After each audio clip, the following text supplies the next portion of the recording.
Less than 1%. That's how many commercial pilots in America are Black women. Less than 200 people. Are you hearing me? Less than 200 people total doing a job that moves millions of us through the skies every single day. My guest today is one of those less than 200 people, okay? But let's talk September 11th, 2001. I want you to think back. Newark Airport.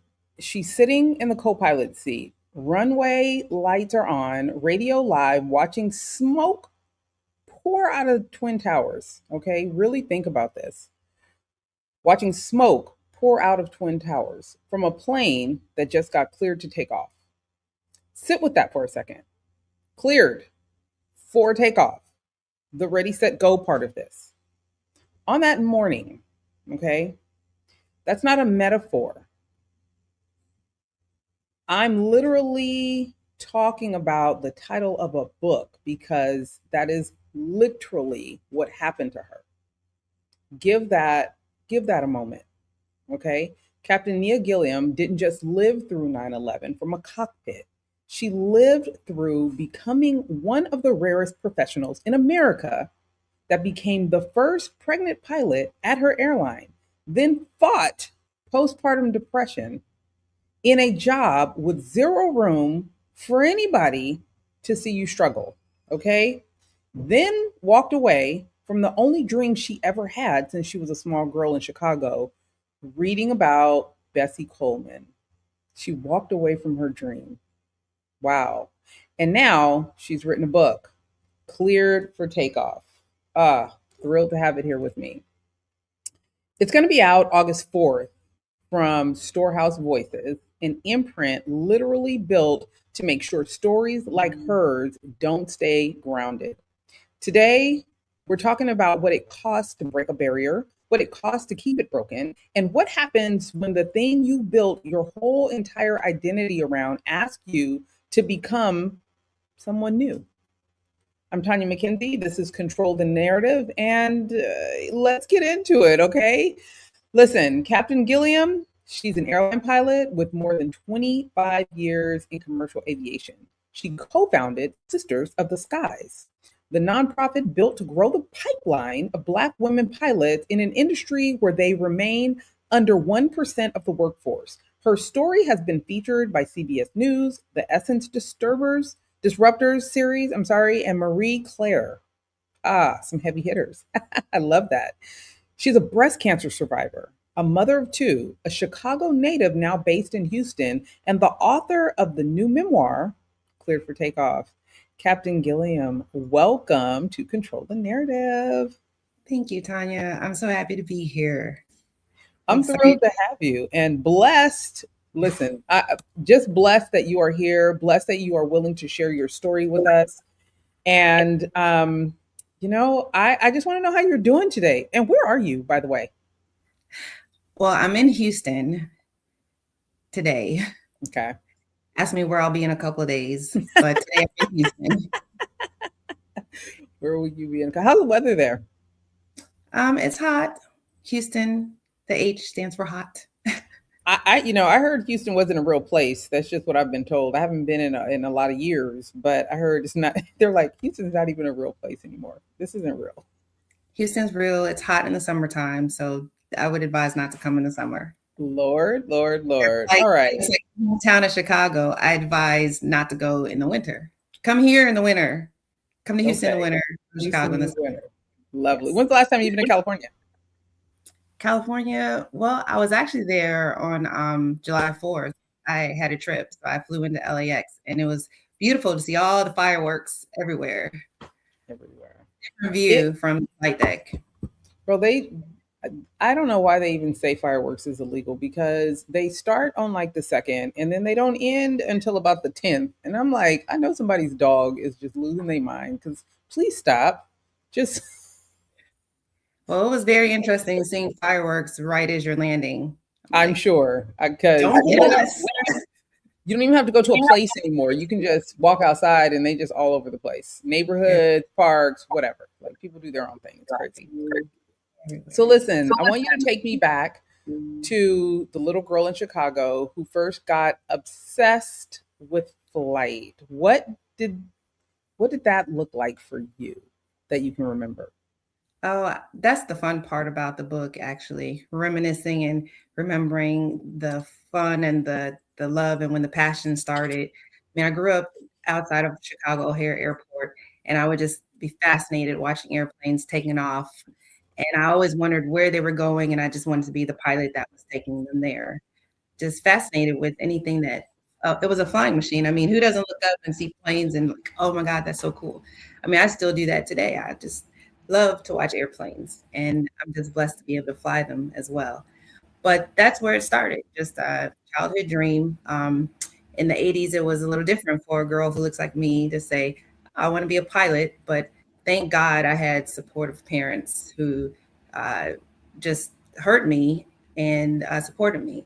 Talk about in the book how my mom brought home an article about Bessie Coleman, first Black woman to earn a pilot's license, and how she had to be very resilient and determined to accomplish her dream because back then, it was um, racism was legal. It was like, we are not going to teach you how to fly because you're Black, because you're a woman.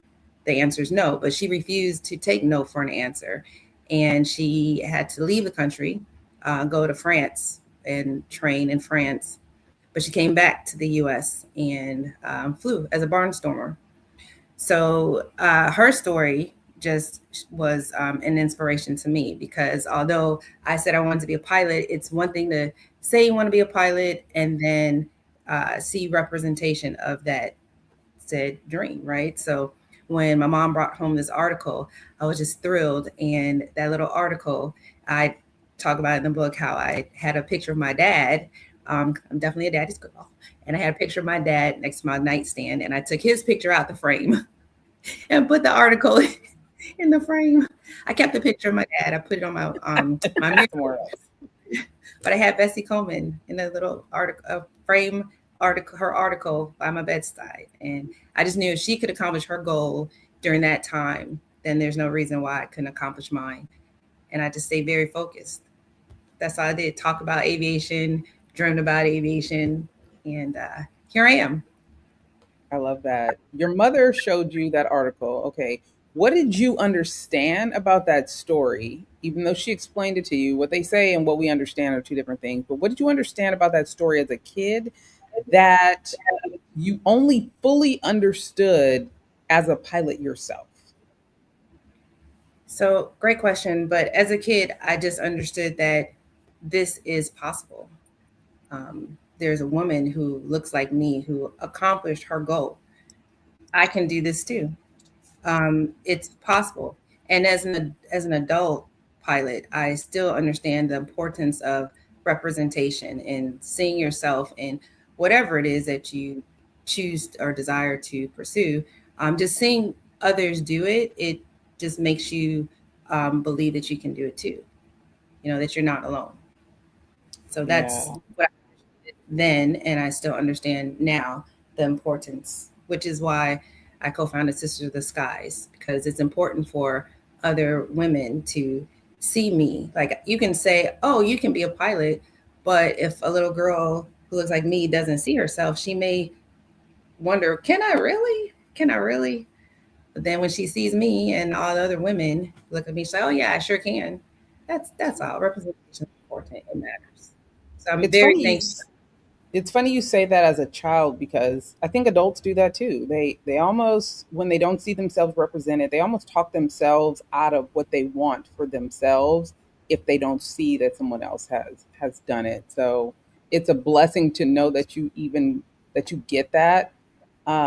Which brings in mentorship, right? I was told you skipped school to attend Janet Harmon Bragg's funeral where you met your future mentor. I want you to talk about that day and then what made a teenager make that choice? First of all, it's one of the best choices I made in life. And I was a very good student. So the idea that I would skip school or ditch school for anything is just not something that was in my orbit. But then, because you have senior ditch day, people ditch school, but I would never. And then to think I did it for a funeral for someone I did not know. But I just remember I'm thankful for my teacher. It's funny. My mom's a teacher. She's a retired teacher, Chicago public school system. And she gave me an article that changed my life about Bessie Coleman. And then another teacher, Miss Marquez, she gave me the articles, the obituary, Janet Harmon Bragg. But, you know, I was just so, it was something in me. We all have experienced it when there's something that's in you and it just won't go away. And that whole day in school was just like, you got to go to this funeral. You have to go. You just need to figure out how to get to this funeral. And in my mind, it was literally just I thought it was to connect with, even though she was deceased, but again, never having seen a woman who looked like me, who accomplished the dream that I wanted as a child. I just felt so drawn and pulled to go there for that purpose. Maybe I thought it was going to give me something more. Again, I know she was deceased, but and to pay tribute to a woman who accomplished, she was the first Black woman to earn a commercial license. So she bypassed Bessie Coleman's legacy to go on and earn her commercial pilot's license. So those were the reasons I was thinking I needed to be there. But then when I arrived and met my mentor, that's when I realized that is why the energy, I was being so pulled, I needed to be there because it was there that I was going to meet a woman alive who could actually mentor me through my career endeavors. And it was great. I cried.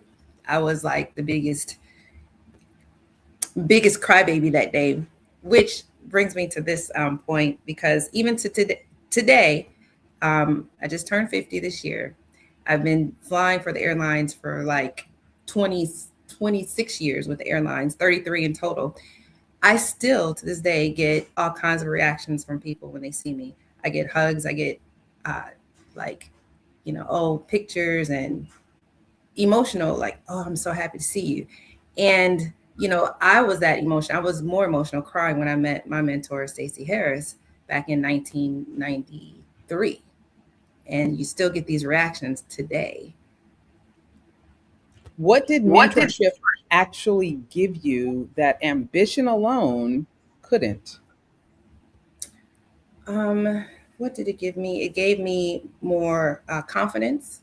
It gave me someone who I could talk to, who understood, aviation it's a unique business, right? We have a unique language we speak. It's just unique and it's fun, and everybody doesn't really understand it. The ones who are in the business, oh, we just love it. It's a passion. You just love it. So be able to talk to someone about the uniqueness meant everything. We have challenges sometimes. Just being a Black woman, it's nice to have someone to talk to.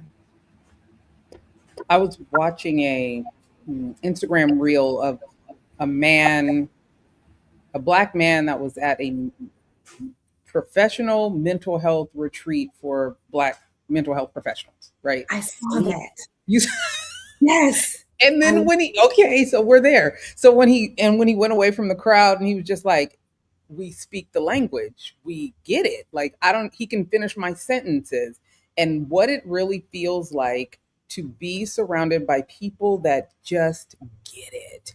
But I'm trying to get you to take people there on you being so young. So you weren't even a professional steeped in it yet, but y'all were speaking. She was speaking to you in a language that you could understand and that resonated, even at a younger stage in your life, in your career. So I want people to understand how important it is to be a mentor in an industry, especially if you're a minority or very few. You know what I'm saying? Yes. Like, help them get that. You really don't even know the impact that you have on someone through your words, your actions. I just remember thinking, literally, this woman was Mother Teresa. Like, I just saw her, and she was everything to me.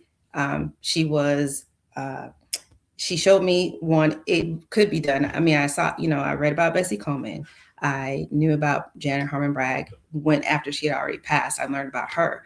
But here's a woman who looks like me, doing exactly what I wanted to do. She was working for the airline. She's since retired, who I could talk to.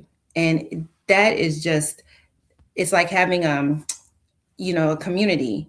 And it was just so wonderful to have her. And then through her, I was able to learn about organizations like the Organization of Black Aerospace Professionals. At the time, it was the Organization of Black Airline Pilots. And I was able to meet more pilots that look like me, men and a few women. But, it's needed. It really is. I think it's the struggles that you share, or that even listening to them as you're navigating through your career, you can always reflect back on something they've said or a gem they've dropped based on their experience, or the struggles that may come with the job, may come with the occupation, may come with breaking barriers, that you can reflect on, that kind of get you through those tough times. Yeah. Absolutely. No, I just think it's important. So I hope if you guys are listening and you have the opportunity to mentor some young person in your industry, please take it, because it's so necessary, especially right now. Uh, let's get into September 11th, 2001. Oh my God. Now I definitely remember where I was and what I was doing, because I thought I was dreaming. Like, I thought, you know how you go to sleep and you wake up and maybe a movie or something is playing and you're like, what was I watching when I fell asleep? What was that? And I'm looking at my husband like, what are we watching? And find out it wasn't a movie. I want you to set the scene for us. Where were you? What was the job that morning? What did you think was happening in those first 60 seconds? Take us there. Sure. For me, it wasn't like, oh, am I dreaming? It was an absolute nightmare. It was a nightmare. The day started off great. Blue skies. I was flying with the captain, Shai Gilad, who I'd flown with before. So I was looking forward to the trip. And we were supposed to go fly from Boston, Newark, Boston back to Newark, all day. It was like 5 legs. So we were just getting started. Beautiful day, land in Newark. Get the people off, get some more people on. As we're taxiing out, that's when, the smoke was from coming out of the North Tower. Again, real time, no one knows what's going on. Okay. So as we're taxiing to the runway, we're just speculating, trying to guess, figure out what's happening, because air traffic controllers weren't telling us, or the ground controllers weren't telling us, which, like I talked about in the book, we're a team. Air traffic controllers, pilots, we work together and we communicate. So they always say, oh, this is what's going on. There's not a time where they're like, oh, we're not going to tell you. But I remember a specific radio communication. They said, because pilots were asking on the radio, hey, what's going on? What's going on? And finally, they did say, well, we know, but we're not going to, we're rather not say. So we're like, what do you mean? Like, why wouldn't you tell us? So anyway, we started guessing, and I actually said to the captain at the time, I told Shai, I said, well, maybe it was an accident. Maybe they had a lot of, light aircraft flying during touring flying, helicopters, planes flying up and down the Hudson. So I'm like, well, maybe something happened. It was an accident with an airplane. That's why they don't want to tell us, but nothing on the scale that we now know. But I just thought it was a, small airplane, helicopter, something like that. Got to the runway, and I could then see the amount of smoke and billowing out of the tower, and it was pretty awful. And I just did not know what was going on. We were then instructed to take the runway, position and hold, meaning we get on the runway and prepare for takeoff. But I heard them shut down the airport, like they stopped all departures. So I thought it would apply to us, but we were already on with tower and in position. So as we're sitting there waiting for our takeoff clearance, that's when I saw the other aircraft flying low up the Hudson. We all know, because there's plenty of video footage, out there, what happened. But when it did hit the South Tower, it just took everything out of me, because as I'm watching it, what are you thinking? I'll tell you what I was thinking. I was thinking that they were going to, first I thought it was the media just trying to get a closer look, you know, and then Shy, the captain, was like, oh, you know, it's probably the aircraft that dropped water, like in the forest fires. They're going to drop the water, you know, save the day, put out the fire. That made sense. Of course, what else could it be? That is exactly what's happening. So in the moment when you're waiting for the water to drop, for the day to be saved, and then to see completely the opposite happen, you have no idea where your mind goes. And mine just, it just went off. It's like, what just happened? You know, I did scream, oh my God, you know. Shortly thereafter, we heard clear for takeoff. So we took off, and, you know, hindsight is 2020, but in the moment, again, I did an interview years ago. In the moment, you know that your aircraft is fine because we're trained to reject takeoffs for various reasons. None of watching a plane fly into a building was one of them. And at the time, the reasons for rejecting were not there. So we were cleared for takeoff. We did our job. And when we flew back to Boston, I said, I never want to get in a plane again. And there's a lot more to the story, because clearly I'm back. I'm back in a plane, but that was fighting to get it. It was, yeah, that day was a lot of drama. And I really thought that I was in a movie. I really did. So you're processing this still while you are cleared for takeoff, and you continue to do your job while you are still processing this. Walk me through how you do your job. While what's like, are your hands shaking and you're breathing? Or are you praying? But you got to walk me through what you are going through while you are still doing your job, while processing a national trauma. A part of me doesn't want to walk you through because I want you to read every step of it in the book, because I really go in detail about my body, how the reaction, the mental, the physical, the conversation, because the flight from Newark to Boston, I mean, there was so much that took place. I mean, the airspace was being shut down. Planes were diverting, they were landing, the communication that was occurring. It was pretty intense and unreal. And looking back, we're trained, pilots are trained to do their job. And when you're in the moment, you compartmentalize and you focus. That's why we go through so much training. So when things happen, you just revert to what you're trained. Mentally, psychologically, you're gonna have to read about it. Looking back, I don't know. God bless her. Seriously. Tell me this. Grace. Tell me this. You made the decision afterwards to step away from flying. What actually broke in you that day? And how long did it take for you to name it? So what broke in me that day, and how did I mend the brokenness? Is that not even mend it, just to name it. So I'm a gun violence survivor. It took me until it happened when I was 5. And it took me until I was in my 20s, late 20s, to figure out what that was. Like, what is this? That feeling that you get when something breaks in you. You have to name it to fix it.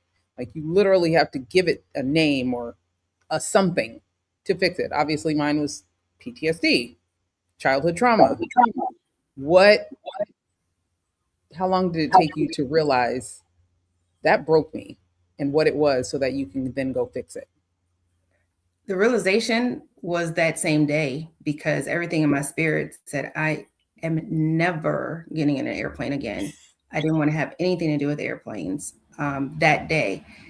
I mean, after we landed, I had to speak with the FBI.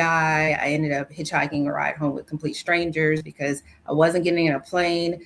I had a train ticket. The train shut down. The buses, they weren't leaving. It was like a hot mess that day. I'm telling you, completely drama. So if you like drama, you're going to enjoy this part of the book. And the thing about aviation and being a pilot is, back then it was not, well, I shouldn't even say frowned upon, but mental health awareness, and flying. And it's kind of like you have to compartmentalize. Pilots just weren't going to get therapy, because if you find out that a pilot's in therapy, then it's like, oh, red flag, which is ridiculous. But so it took me a very, very long time to name things and to process things. What I went through, I had to carry it with me for a very long time, just because of the taboo with seeing someone, a therapist, because this is your career. So I did see a therapist initially, but it wasn't, I believe it was in 2015. I actually did an interview, for a documentary called The Women's List. And that was the first time I actually spoke about that day out loud, um, in an interview, if you will. And even then, it was still, a reaction. Your nervous system holds on to things, and even just hearing you in the introduction talk about it, it's never going to go away. But I'm able to accept that. It's what happened. It affected me in this way, but I'm okay. I'm never going to forget it. I don't have to watch on television any of what happened that day. I saw it with my own eyes. The therapist told me, um, back then. She said, "You're always going to be processing. Your brain is always going to try to understand and process what you saw." She said it could be years. You might just have a dream, but at this point in life, I understand it is a dream, and I'm okay. I'm safe. Feel you.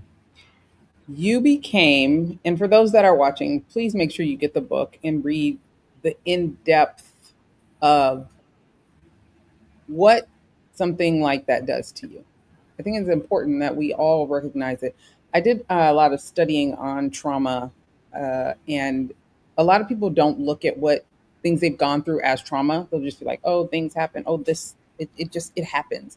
And no, actually, it's not normal for our systems to deal with a lot of the things that we go through. So it doesn't just happen. But hearing how other people have dealt with it and process it, it might even help you with something that you have yet to decide to deal with. So get the book, and we'll continue these conversations because I think they're important.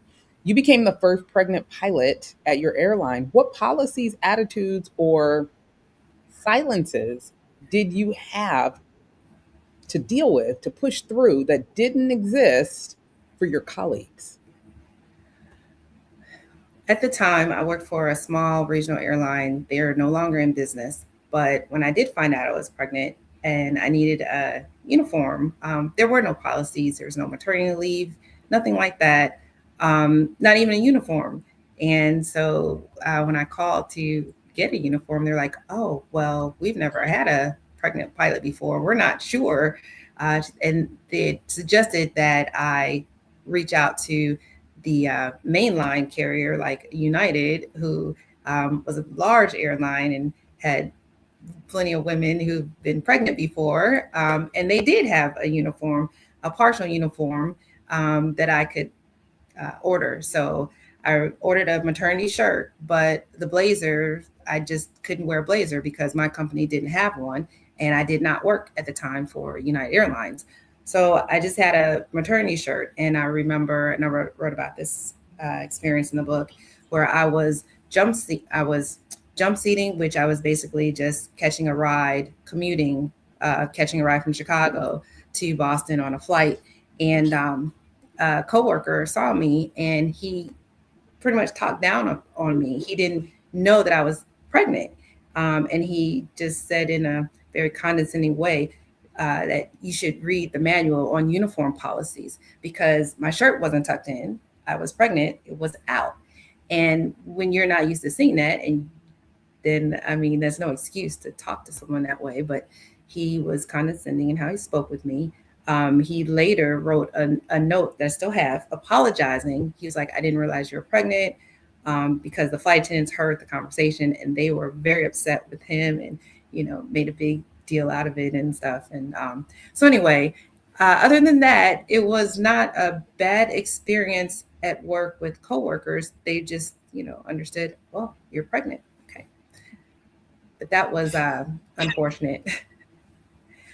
We did not have, like I said, we didn't have a maternity policy. I just had to figure out how to take leave of the absence with my sick time and some FMLA and try to figure it out because it didn't exist. Do you ever just want to be Do you like, ever just want to be like, you're stupid? you're stupid? Like, Yes. who raised you? Really, do you ever just look at people sometimes and be like, who raised Are you? you kidding? Absolutely. These days, a lot, a whole lot. Where's that automatic reject button? Can I just throw you out of here? Like, Well, my first pregnancy, though, I did not fly very long. It was after 9/11 when I found out I was pregnant. And so, yeah, it was just an interesting time for me. girl, That's I'm all. talking about just in general, not even just with your job. I know there has to be days where you're just like, who raised you? Like, Yes, Tanya, every day. These days, there's a lots of people that I'm saying this to at work, outside of work. Just, and your mom was a teacher too. I know you know how to read people for filth, and you just don't. I see it on your face. mm, If I could be a fly on the wall, or just channel your energy, I will do it for you because Lord have mercy. He did what? He said, just listen, I'm just, wow. yes, ma'am. Yes, ma'am. God bless you. God bless you. Thank you. So let's talk about Sisters of the Skies, okay? Because it exists because the pipeline wasn't there for you, and you're amazing, and you do amazing things. What does this organization do differently than what you experienced coming up? I mean, the obvious, but I know how you put it together, and the work that it's doing is unique to you. Talk to me about that. Oh, it's so wonderful to have an organization that created a community, right? Like when in its inception, a young lady, another co-founder, um, Angel, at the time was Angel Hughes. She was working for the U.S. Coast Guard. She reached out to me because she desired to fly for the airlines, and she said she was fangirling me and reached out, slid into my DMs, and we had a conversation. And this was in 2016, and she just explained that she'd never seen someone flying these heavy jets. I was flying international at the time, and she wanted to get information about transitioning to the airlines. So we talked for hours, and she didn't know some of the pilots that I knew at the airlines, some of the older ladies, and I didn't know a few of the younger ladies that she knew. And it was like, hey, we should, get together because there's not that many of us. We named everybody. And that's really how it started, just trying to connect everybody and build a community to encourage and, help each other. It was like we're tired of being the only ones. It's a great career, it's a great business, and we just wanted to share it with others and get them excited. We started one of our outreach groups. We give scholarships, and we started a outreach program called Girls Rock Wings.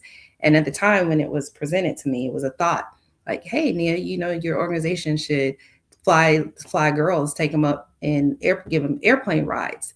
And I was like, "Oh yeah, that's cool." And they said, "Oh, you should fly 100, get 100 little black girls and take them flying." I was like, "Well, that's an awful lot. Where we're going to get the pilots to take them?" Like, "Oh, people can donate their time in the airplanes."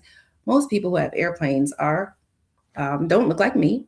And so if I recruit these people who don't look like me to fly little girls that do look like me, and they tell them they're going to be a pilot, that seems kind of, I don't know. I think it would be better if they flew in a plane with somebody that looked like me, tell them they could be a pilot. Now, if we can recruit some Black flight instructors, I would definitely do this as a program. And so at the time, Angel was a flight instructor, and I found three other Black women flight instructors, and we had four flight instructors, four airplanes, and we took like 25 girls flying. And it was the one of the best days of my life because if I was these little girls at that age when I was 10, and I got to fly with a Black woman, would have just meant everything to me. And so that day was just amazing. So opportunities like that, it feels great, satisfying, and rewarding to be able to provide those opportunities that I did not have, and a community to lean on. When here's another thing, it felt good to be able to mentor young ladies who are becoming moms. You know, they're asking about how is it going to work, and you're trying to breastfeed. Like, how do you do that? How do you? What's the pump? Can I take the pumps to work? Like different things like that. They. It's fun to be able to talk about that because a lot of women haven't experienced it. They're like, oh, well, yeah, she had a child, you know, she had a baby, she's a pilot, ask her. So now there's a community. We have several moms. It's great. Not just because that's your job, but you've been through so much as a pilot, as a mom pilot, like that. You're not going to find that somewhere else in any other organization. Your experience is unique to you. So the organization that you're building is incredibly unique and distinct. And I think it's a blessing for those girls. Um, it's legacy. You're building legacy, not just your work and your resilience, but the other girls that you are bringing in. Speaking of legacy, let me talk motherhood real quick before I get you out of here, because I feel like I could talk to you all day, but you've spoken about postpartum depression, something we've both gone through, while holding one of the most high stakes, zero margin for error jobs. Girl, I can't even remember what my life was when I was going through it. So I can't even imagine. What did it take to even admit to yourself that that's what you were going through? Well, fortunately, I was going through it while I was off of work. Mm. And it was actually, I think, a combination of postpartum, post traumatic stress. It was a lot going on. But you have to just be honest. And when you know you need help, you have to get the help. Don't be so prideful. Like, you don't want to be that person. When you are just feeling extremely depressed, hard to get out of bed, just losing yourself and feeling like, who am I? Who is this person? Um, Let me give you a little pushback on that, because sure. I still want you to help me with this. Okay. And we don't talk about this as a culture. We ain't talked about menopause. So I have no idea why my hot flashes and my this and that is happening with me, because my mama didn't live long enough to talk to me about it. And my grandmother and my great grandmother definitely weren't talking about it. So Yes. when you start going through that, how do you know it's that? I thought I was just tripping. Like, girl, please get yourself together. And there's nobody that told you this is a thing. And when you start feeling this way, you need help. It was all, we had to pray it out. Did you say your prayers today? Like, what? I'm dying right now. What are you talking about?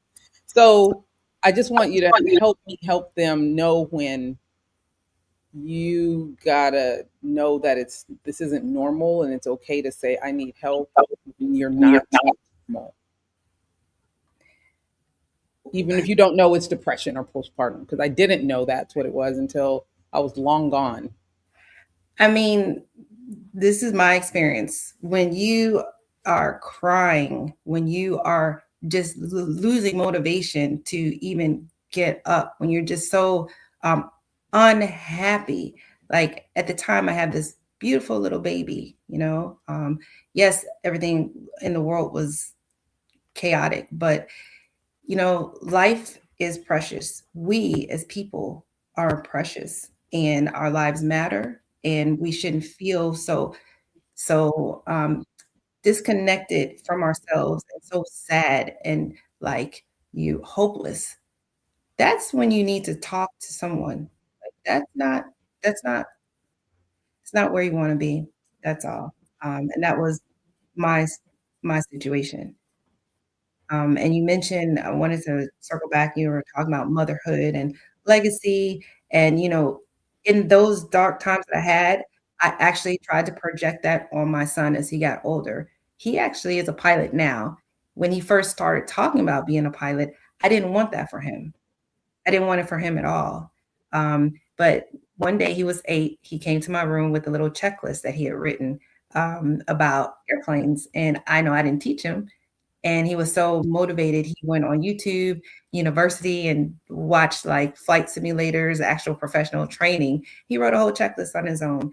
And when I saw that, I was like, wow, how dare I try to project my fears and prevent him from doing something he's obviously passionate about at 8.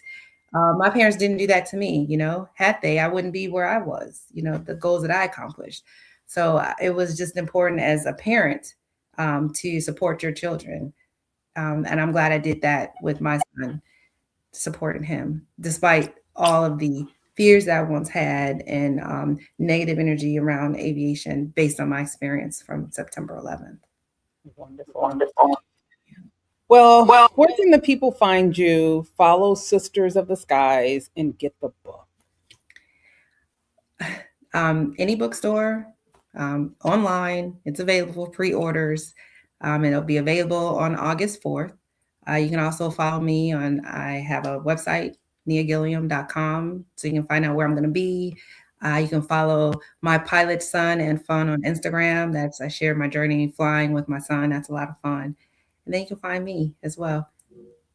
Amazing. Captain Gilliam, want to thank you so much for handing us your story instead of, letting the headlines or the past just be the past.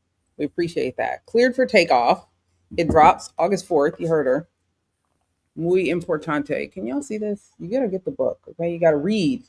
We are fighting anti-intellectualism one podcast at a time around here. So I need y'all to get the book and read it, and then we can discuss it, because I know there's some parts in there I've read myself that I feel like I need to unpack with some people, but we can't do it here because I don't want you to know what's in it, because I want you to read it. Okay? All right. So go pre-order it. If this conversation moved you, I want you to hit the subscribe and tap the bell so that you don't miss the next one. Drop a comment and tell me which part of her story that she was actually able to talk about today stopped you in your tracks. And then I want you to come back after you've read it and give me some more. This is important. And for the deeper dive, I want you to head to Substack, Control the Narrative newsletter. Link is always in the descriptions. Control the mic, control the camera, control the room, and always control the narrative, because if you don't, the streets will, and it will not be in your favor. Thank you again. And you guys, I'll see you next time.